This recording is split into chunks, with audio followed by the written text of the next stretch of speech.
Hi, Reverend Paula Zabkar here from Spiritual Soul Center. A few weeks ago, I started a new series called Transformation. I wanted to find some topics to talk about transformation with based on, using for my inspiration, Mark Nepo's new book called The Book of Soul. And last week, if you listened, you might have noticed that I just kind of got off topic with the whole Ruth Bader Ginsburg thing, but I'm back on topic this week. And so a few weeks ago, I talked about to transform. To transform is to change energetically, is to change from one thing into another. It's to undergo change. And the process, of course, is transformation. It's transformation. But transformation doesn't just happen. It needs some attention. You know, if we are to transform, we're not like nature, like a flower. A flower knows how to transform. It's in its DNA. It's in that seed to transform. But we have some choices. And I asked you a few weeks ago to evaluate or to notice the strength of your yes and your willingness to change. Because let's face it, transformation is not always easy and it's not always pretty. That's the truth about transformation, especially spiritual transformation, the transformation that's deep that we do. In fact, if you look back on your life, you might notice that the times that you changed the most, the times that were transformative in your life, were a result of difficulties, were a result of struggles. Or maybe you can look back on your life and you noticed a pattern in some of the decision making that you went through, and the time that you were able to break free from that and how that was transformative. Or maybe you can just look back on your life and find those instances, or maybe one particular instance where things just lined up. There was something that you thought might have happened by chance, but it really wasn't. Or a decision that you made that just changed the whole picture of your life. You can look back and find those things. And that's why this lesson really is about perspective and how time can really put your life in perspective with some distance between what happens and your experience. In a way that being in the moment can't do that. Being in the moment, of course, is critical. That's how we can look at the past. But it's that dance. It's that dance of being in the moment and looking toward the past, but not getting stuck there. Not getting stuck there. To be able to look back on that difficult time, to be able to look back on that struggle, to be able to look back on those patterns that aren't serving us anymore, or even that moment of decision making that changed everything, to look back and to gain the wisdom from that. To see that there is an opportunity there to know something maybe that I didn't know before, to take advantage of perspective, and that is over time. Because when we're in the midst of an experience, when we're square in the midst of a struggle or a challenge, boy, it's tough to have perspective, isn't it? Maybe it's all we can do is to take one darn more step that day, or to get out of bed, or to take a deep breath. It's not always easy in the midst of an experience to have that perspective. And I don't think we should struggle against that, really. I think that being in the experience in that moment is what is being called for us to do, is to be there. And maybe understanding and perspective come a little later. But having that experience is where we are.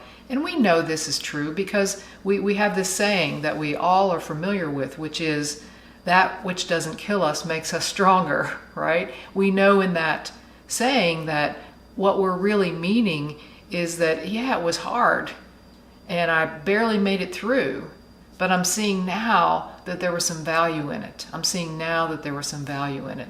Mark Nepo in the Book of Soul says it this way. He says, storms are meant to break our habits. Storms are meant to break our habits. And I believe that's true, with perspective, of course. With perspective, because perspective is what we can use to call the wisdom out of it. Perspective is what we can use to tap us on the shoulder and turn around and see something we hadn't seen before, or see something again for the first time, or redirect our consciousness in a different way, those aha kind of things.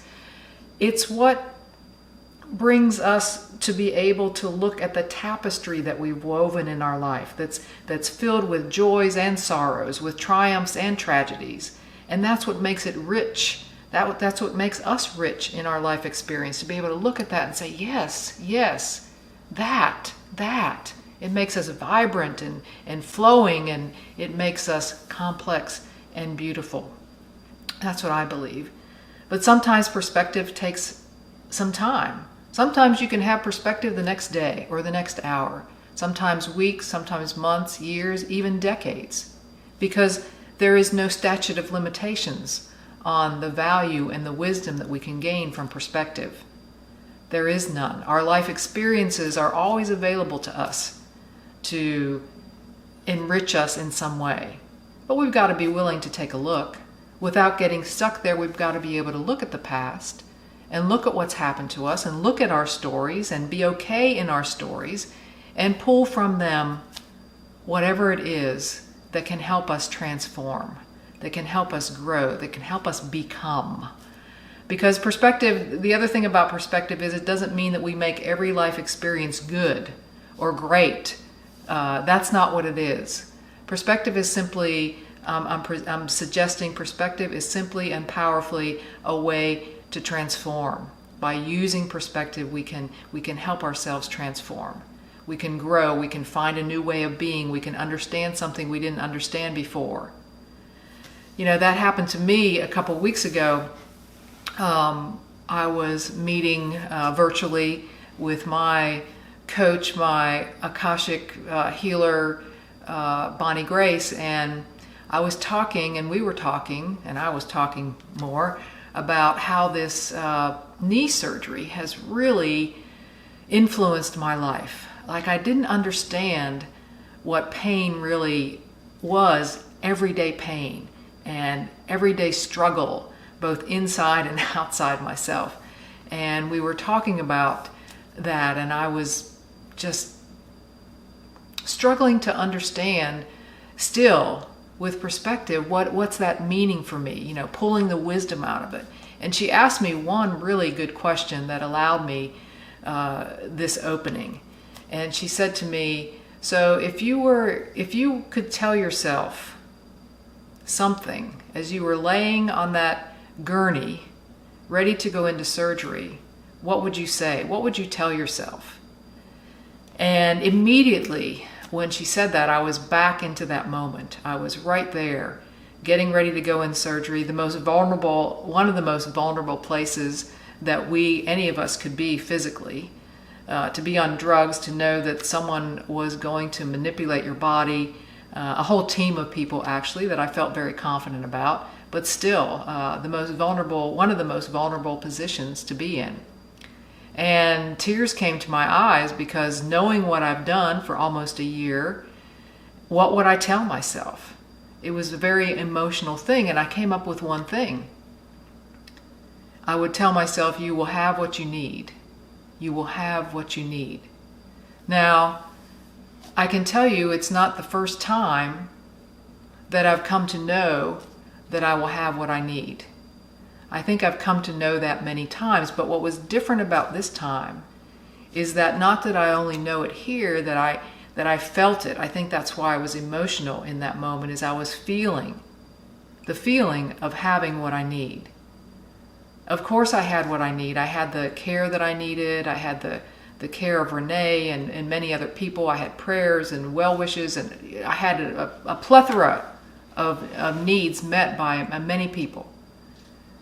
But I don't know that I've ever felt that I would have what I needed, to have that calm understanding that no matter what, I will have what I needed. And that in that moment was transformative to me because it changed me from the inside. Not just in my mind, but in my heart. And that's what our experiences of life have the potential to do, to revisit it again and again.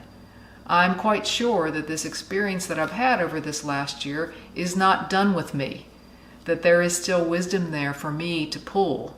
And I'm grateful for that, because it will continue to transform me from the inside, bit by bit. That's how transformation, I believe, happens. Spiritual transformation, emotional transformation, those happen from the inside out, bit by bit. So we don't have to carry around our past like an albatross, like buckets of stones that we have to carry. We don't have to do that. We can carry our past for its richness, for its wisdom that it has to offer, for its wisdom. I think there's wisdom in there if we're willing to sit and be willing to look. And I think the ultimate wisdom of that is that we can sit down those buckets of stones and we can look at a stone and decide to toss one out. We don't have to carry it. The past, like I said, is so heavy. And what we can, in a spiritual sense, really understand to a new depth is that everybody is the same in that regard. Everybody has a story. Everybody has a past. Everybody has things that have been challenging in their lives. And when we realize that, at that level, at that deeper level, we will understand the oneness that we have with every other living thing. I think that's a lifelong learning. It's a lifelong understanding. And I invite you into that as well. So let's take a deep breath today. And let's sit for a little while and know that our past is not here to haunt us. Our past is here to support us, to give us the wisdom we need to transform, to change from the inside. So breathing in and breathing out, let's sit for a few moments and know the truth of that for just a few moments.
Grateful for this time and grateful for this life that we have.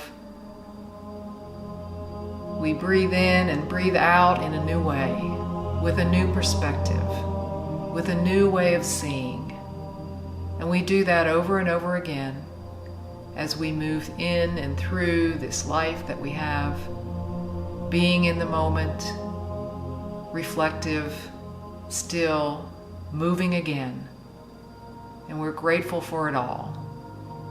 We're grateful for it all with a grateful heart, a grateful mind.